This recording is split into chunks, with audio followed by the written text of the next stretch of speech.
নমস্কার বন্ধুরা, আজকে আমরা চলে এসেছি আমাদের প্রিয় মা লক্ষ্মী রান্নাঘরে। আজকের রেসিপি হলো তালের পায়েস। কিভাবে বানাতে হয় চলুন একবার রেসিপিটা দেখে নিই। বলো, প্রথমে আমি উপরে খোসাটা তুলে নিব, নিয়ে ভালো করে ধুয়ে নিব, ছাড়িয়ে নিচ্ছি। বন্ধু এখানে আসো, এখানে আসো।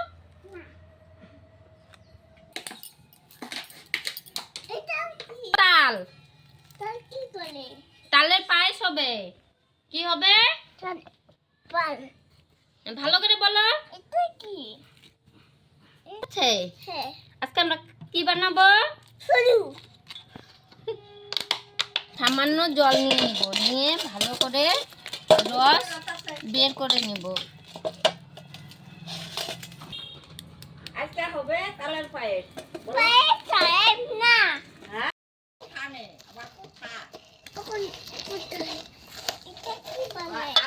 তালের পায়েস বানাবো।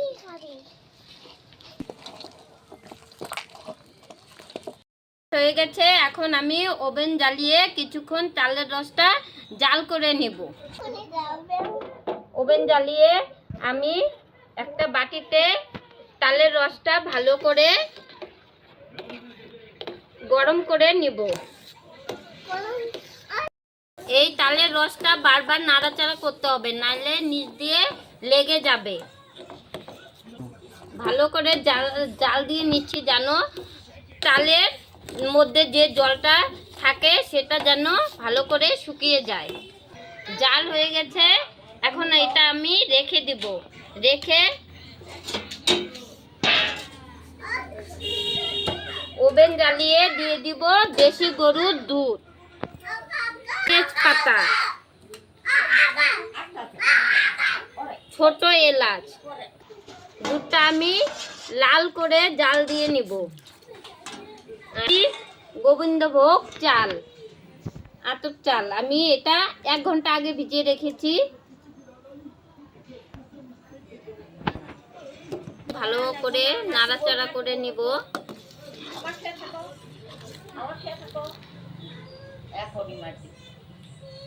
দুধ জাল হয়ে গিয়েছে, এখন দিয়ে দিব আমি গোবিন্দভোগ চাউল।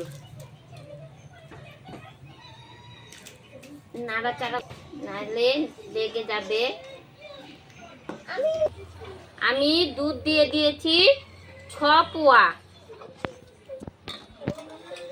আর চাল দিব 2 আঞ্জল।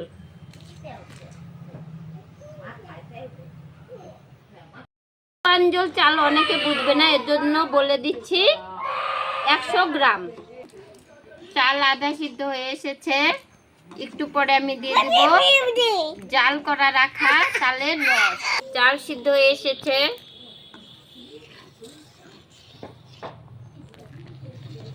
এই দেখুন লাল হয়ে এসেছে দুধ, চালও সিদ্ধ হয়ে এসেছে। এখন আমি দিয়ে দিব তালের রস। চালটা সিদ্ধ হয়ে এসেছে, এখন আমি চাল ঘুটনি দিয়ে ভালো করে ঘুটে দিব, চালটা যেন মিশে যায়, তাহলে খেতে দারুণ লাগে। এখন আমি দিয়ে দিব জাল করে রাখা তালের রস। দেখুন তালের রসটা দিতেই কি সুন্দর কালার এসেছে। কেউ চাইলে নারকেল দিতে পারেন, নারকেল দিলেই ভালো হয়। অ্যালার্জি থাকার কারণে আমরা নারকেল দেইনি।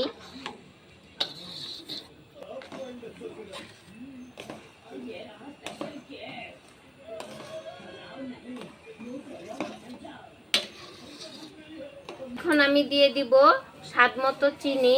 যার যেরকম পছন্দ সে সেরকম ভাবে দিয়ে নেবেন, যেরকম মিষ্টি খেতে পছন্দ করেন।